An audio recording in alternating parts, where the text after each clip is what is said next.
नमस्कार, आप देख रहे हैं भारत फर्स्ट न्यूज़ और आज की तारीख है 6 जुलाई 2026 दिन सोमवार। आइए जानते हैं देश और दुनिया की आज की प्रमुख बड़ी खबरें। बड़ी खबर बताई जा रही जहां फर्टिलाइजर सप्लाई हार्मूज पार कर चुके 15 जहाज, भारत को मिलेगी बड़ी राहत। सरकार ने जानकारी दे दी है कि उर्वरक से भरे 15 जहाज सुरक्षित रूप से स्ट्रेट ऑफ हार्मूज पार कर चुके हैं और जल्द भारत पहुंच जाएंगे। इससे किसानों को खाद्य की उपलब्धता में राहत मिलने की उम्मीद बताई जा रही। साथ सरकार ने भरोसा दिलाया कि देश में उर्वरकों की कमी नहीं होने दी जाएगी। सप्लाई पर लगातार नजर रखी जा रही है। रूस में तेल गैस संकट, पेट्रोल के लिए कई घंटों तक इंतजार। दुनिया के सबसे बड़े ऊर्जा उत्पादक देशों में शामिल रूस के कई इलाकों में पेट्रोल और गैस की कमी देखने को मिल रही है, जहां बताया जा रहा है लोगों को पेट्रोल भरवाने के लिए 18 घंटे तक लाइन में खड़े रहना पड़ रहा है। विशेषज्ञों का मानना है कि आपूर्ति संबंधी समस्याएं और अन्य कारण इसी संकट की बड़ी वजह बन सकते हैं। वही खबर आ रही है दिल्ली से, जहां नई नवेली दुल्हन की मौत पर परिवार ने उठाए सवाल। दिल्ली में शादी के बाद ही कुछ दिनों के बाद एक नवविवाहिता की संदिग्ध परिस्थितियों में मौत हो गई, जहां शुरुआती जांच में बताया जा रहा है इसे आत्महत्या करार दिया गया है, लेकिन परिवार का दावा है कि मौत से कुछ घंटे पहले तक वह सामान्य थी और पार्टी में शामिल हुई थी। साथ ही पुलिस भी सभी पहलुओं की मामले में जाँच कर रही है। राम मंदिर ट्रस्ट के कोषाध्यक्ष ने चोरी पर जताया दुख। अयोध्या राम मंदिर में हुई चोरी घटना के बाद ट्रस्ट के कोषाध्यक्ष गोविंद देवगिरी ने गहरा दुख व्यक्त किया है, जहां उन्होंने कहा कि इस घटना से वे आहत, दुखी और लज्जित दोनों ही हैं। साथ ही भरोसा दिलाया कि मामले की निष्पक्ष जांच होगी और दोषियों के खिलाफ सख्त कार्रवाई भी की जाएगी। वहीं बांग्लादेश भारत संबंधों पर म्यांमार मॉडल की बड़ी चर्चा। बांग्लादेश की राजधानी ढाका में भारत के साथ भविष्य के संबंधों को लेकर हुई नई चर्चाएं शुरू हो गई, जहां कुछ विश्लेषक इसे म्यांमार मॉडल से जोड़कर देख रहे हैं। हालांकि अभी तक किसी आधिकारिक नीति की घोषणा नहीं हुई है, लेकिन दोनों देशों के रिश्तों पर बड़ी बहस की नजर बनी हुई है। आईपीएस अभिजीत पाटिल की सफलता की बड़ी कहानी। कम उम्र में यूपीएससी परीक्षा पास करने वाले आईपीएस अभिजीत पाटिल इन दिनों खूब चर्चा में बताए जा रहे हैं, जहां बताया जा रहा है कि उन्होंने लॉरेंस बिश्नोई गैंग के खिलाफ कई अहम कार्रवाई कर उसकी गतिविधियों पर बड़ा असर डाला। साथ ही उनकी कार्यशैली और उपलब्धियों की काफी सराहना भी की जा रही है इन दिनों। एनर्जी ड्रिंक्स पर FASSAI के नोटिस के बाद बड़ी चर्चा। FSSAI के बाद नोटिस के बाद एनर्जी ड्रिंक्स को लेकर बहस तेज हो गई, जहां विशेषज्ञों का कहना है कि कुछ समय के लिए ऊर्जा का एहसास जरूर कराते हैं, लेकिन अधिक मात्रा में इनके सेवन के साथ स्वास्थ्य के लिए नुकसानदायक हो सकता है। उन लोगों को संतुलित मात्रा में इनका उपयोग करने की सलाह दी जा रही है।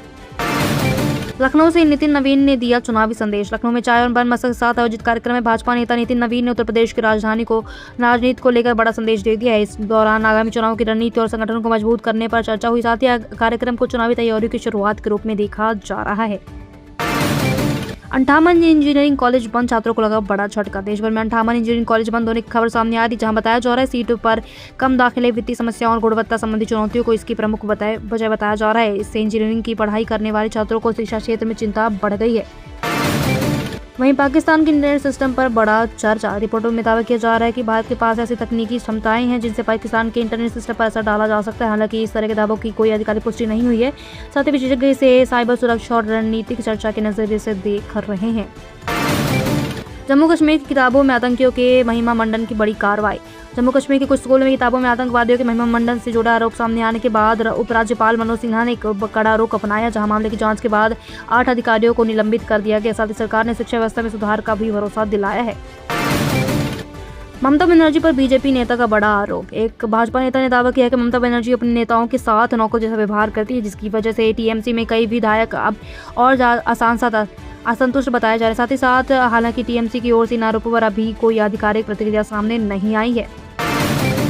अंतर्राष्ट्रीय सहकारिता दिवस पर भविष्य की रणनीति के ऊपर बड़ी हुई चर्चा। अंतर्राष्ट्रीय सहकारिता दिवस के अवसर पर विभिन्न विशेषज्ञों और प्रतिनिधियों ने सहकारिता विषय के पर विचार विमर्श के साथ ही साथ बैठक में ग्रामीण विकास, रोजगार, डिजिटल तकनीक और किसानों को मजबूत बनाने जैसे विषय पर भी चर्चा हुई। साथ ही बताया जा रहा है सहकारिता मॉडल को और प्रभावी बनाने पर भी जोर दिया जाएगा। अगली खबर बताई जा रही चंदौली में कांग्रेस का विरोध का बड़ा प्रदर्शन। चंदौली में कांग्रेस ने शुद्ध बुद्धि पदयात्रा और चढ़ावा चोरी गद्दी छोड़ मोर्च निकालने का ऐलान कर दिया, जहां पार्टी का कहना है कि वह जनता से जुड़े मुद्दों को लेकर आंदोलन करेगी। इस घोषणा के बाद जिले की रणनीति में काफी हलचल तेज हो गई है। वहीं राजस्थान में 500 करोड़ रुपए की साइबर ठगी का हुआ बड़ा खुलासा, जहां राजस्थान पुलिस ने लगभग 500 करोड़ रुपए की साइबर ठगी का बड़ा मामला उजागर किया है। इस मामले में पूरे से कथित मास्टरमाइंड को गिरफ्तार किया गया है।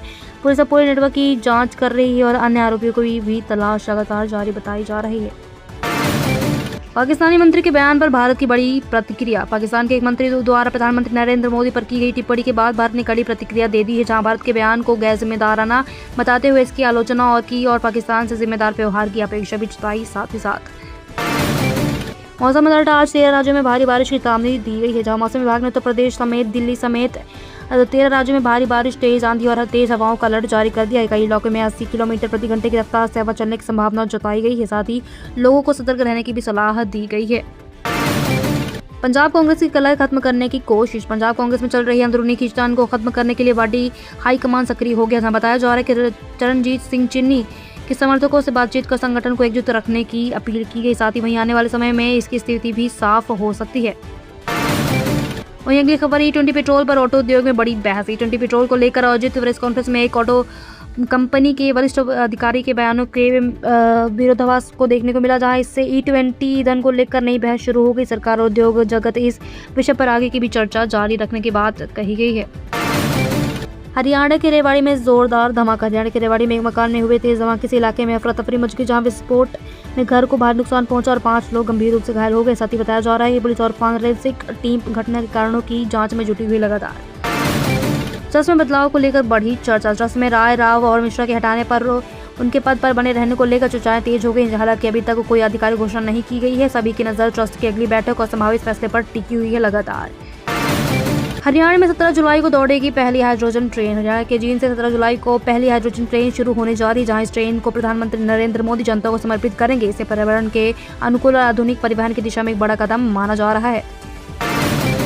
वहीं अगली खबर बताई जा रही है, देश में बनने जा रही है नई सैटेलाइट सिटी। सरकार एक नई सैटेलाइट सिटी विकसित करने की योजना पर काम कर रही है, जहां उद्योग, आधुनिक टाउनशिप और बेहतर इंफ्रास्ट्रक्चर एक साथ उपलब्ध होंगे। इस परियोजना से रोजगार के नए अवसर पैदा होने और क्षेत्रीय विकास की गति मिलने की उम्मीद बताई जा रही है। अगली खबर, ओडिशा एम्बुलेंस न मिलने पर बाइक से ले जाना पड़ा शव। ओडिशा में मानवता को शर्मसार करने वाली घटना सामने आई है, जहां एम्बुलेंस नहीं मिलने पर एक व्यक्ति अपनी पत्नी का शव बाइक पर ले जाने को मजबूर हो गया। घटना के बाद स्वास्थ्य सेवाओं पर सवाल उठ रहे हैं और प्रशासन ने जांच के आदेश भी दे दिए हैं। वहीं आज के इस वीडियो की अंतिम खबर की बात करें, रणदीप सुरजेवाला के बयान से सियासत गर्म। कांग्रेस नेता रणदीप सुरजेवाला के बयान को लेकर उत्तर प्रदेश की रणनीति में बड़ा विवाद खड़ा हो गया है। उनके बयान के बाद भाजपा ने तीखी प्रतिक्रिया दी है, जबकि कांग्रेस ने इसे पक्ष का बचाव किया है। इस मुद्दे पर राजनीतिक बयानबाजी लगातार जारी देखने को मिलने वाली है।